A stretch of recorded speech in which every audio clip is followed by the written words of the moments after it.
Un océan de solitude. Chapitre 1er. Il se levait. La ville, depuis longtemps, bruissait. Une sentence ritournelle colorait la totalité de ses pensées. Il est parti, le temps des rêves. Sa bouche l'avait surpris dès qu'il avait été en mesure de la considérer devant son miroir. Celle-là même qui, hier soir et puis tard dans la nuit, avait discouru, animé, chanté. Une bouche qu'il avait toujours voulu pleine de séduction. Et ce matin, différent. Triste déchirure aux lèvres épaissies, molles, pendantes et boursouflées, d'une morne couleur fondée dans les rouges.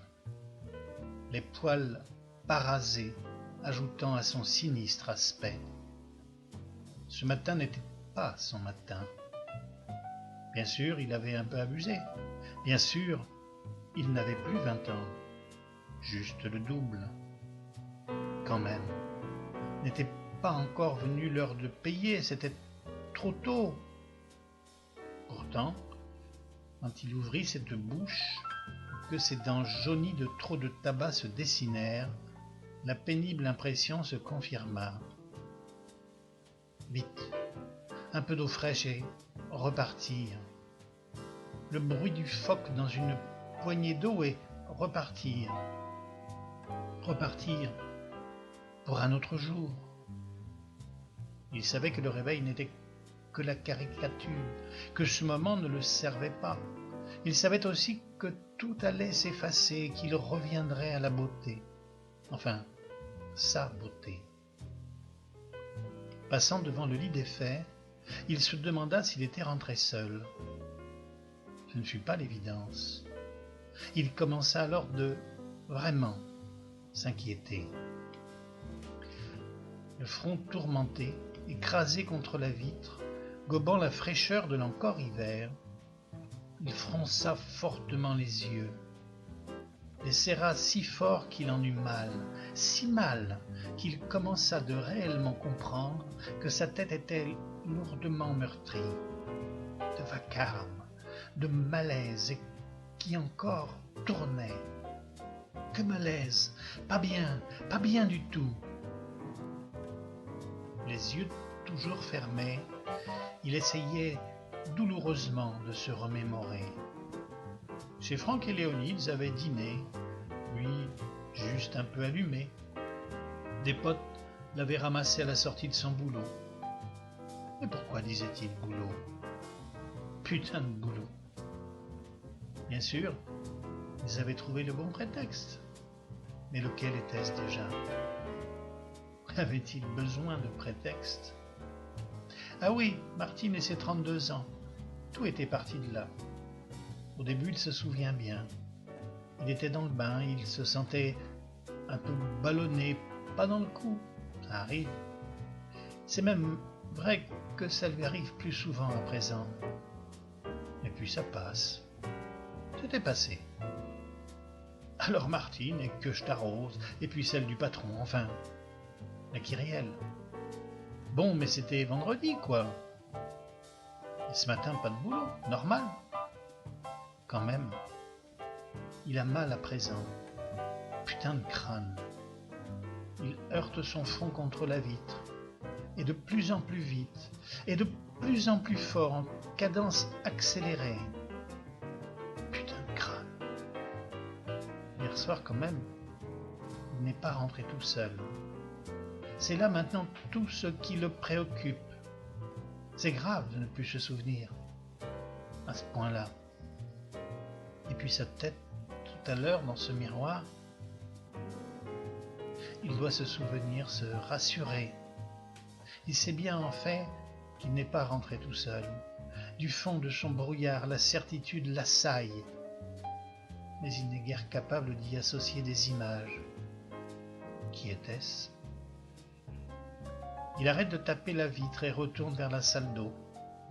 Dans l'armoire à pharmacie, il trouve des cachets, 2 dans de l'eau et puis 3.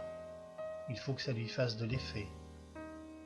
Il se gargarise un peu de ce champagne triste, plonge sa tête dans la vasque, s'ébroue. Il se rappelle un peu. La boîte, c'était pour finir. Cette gamine complètement jetée qui tout de suite l'avait branché. À 18 ans peut-être. Il avait tellement bu que peu lui importait. Elle était venue vers lui dans les lasers, les sons heurtés, le malaise. Sa pauvre tête était une immense calebasse. La musique, les percussions, les lumières martelées avaient réduit sa cervelle à la taille d'une noisette qui boule de flipper entre les frontières de son crâne liquéfié. Alors, il se laissa porter par l'ambiance, s'abandonnant à elle. Sa poitrine battue de gigadécibels était presque en douleur. Ils avaient tous essayé de surnager. Ensemble, ils s'étaient accrochés et tenté de perpétuer une conversation si plaisante qu'elle les avait incités à venir jusque-là, afin de prolonger. Ironie. Il se souvient qu'il avait essayé de s'accrocher. Quelques réminiscences l'avaient incité à aller se rafraîchir, à manger un peu, à contrôler sa respiration, à essayer de vomir même, mais rien n'y fit. De poursuivre cette soirée qui, après le bar, s'était si bien animée, ils le voulaient tous. Après le bar, ce fut un chouette repas chez Franck et Léonie. Jusque-là, ça va, il suit.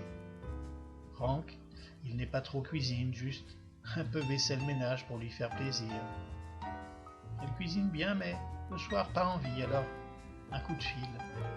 Le traiteur et on découvre ensemble. Sympa.